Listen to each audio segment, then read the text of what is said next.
Good evening! Ngayon po ay lalabas po ako ngayon. Kakatapos ko lang po ng AM duty dyan. At pupunta po ako sa Mall of Al-Ain. Ang oras nga po pala dito ay alas 7 pero hindi pa totally madilim. Ito na nga po ako sa bus stop. Nag-aantay na po ng bus at magagaling po akong YG papuntang Mall of Al-Ain at etong bus numbers ang sasakyan ko. Susurpresahin pala namin yung ate ko dyan kasi birthday niya. Actually, post-celebration yan. Malapit na po akong Al-Ain Mall dyan. 2 bus stop na lang. So, andito na nga ako sa Mall of Al-Ain. Papasok. Maghahanap pa ako ng pagbibilhan ko ng cake dyan. So, ito yung mga nadaanan ko.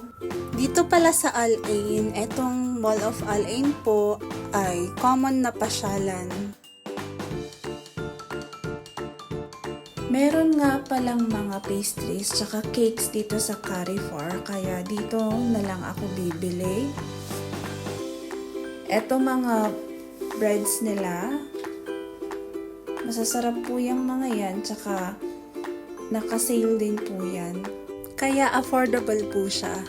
Ito naman yung croissant. Ito po yung sikat na bread po nila dito. At 1.99 dirhams lang. Ito din yung donut nila.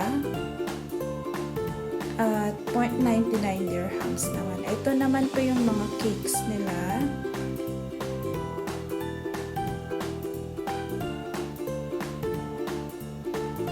So, limited na po yung pagpipilian kasi gabi na po yan. At ang napili ko pong bilhin, etong vanilla cake tsaka yung fruit cake nila. So, eto, bibili pa po ako ng grapes dyan sa fruit section. At magbabayad na nga po ako, pero nakalimutan ko yung kandila kaya binalikan ko pa.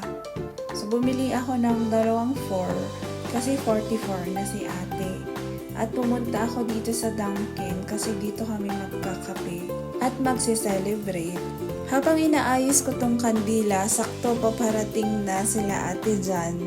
Kaya nagsindi na rin ako ng mga kandila. At habang sinisindihan ko nga tong kandila, ito yung itsura ni ate.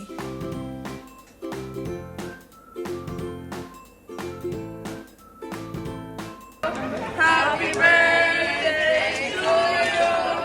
Happy birthday, happy birthday to you. Thank you, ladies and gentlemen. Nakakatuwa tong mga batang ito. Nakita nga nila kaming kumakanta. Naglalakad lang sila, nakikanta na rin sila. So, ito nga, nagpicture na nga kami at ito na yung kape. Nag-slice na nga rin ako dyan ng mga cake.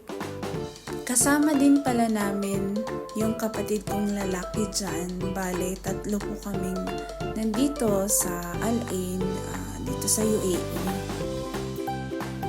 So, ito nga, coffee time and kwentuhan, syempre.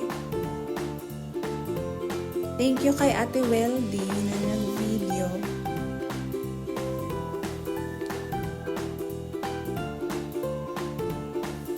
Syempre, tinikman ko na rin yung cake. Nagbigay nga din pala kami ng words of affirmation kay ate sa birthday celebrant.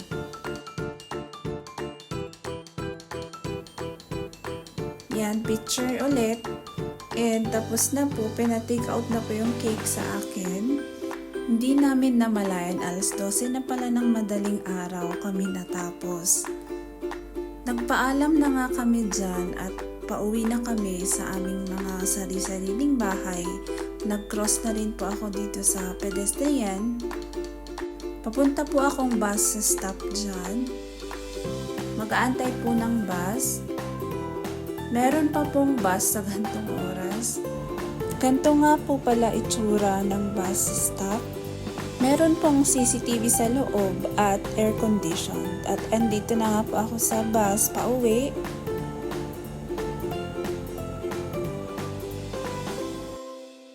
Naglalakad na nga po ako pauwi dyan at kahit nga alas 12 na ng madaling araw, safe pa rin pong maglakad dito. So magpapaalam na po ako. Hanggang dito na lang po, hanggang sa susunod ulit na vlog. Thank you so much and bye everyone!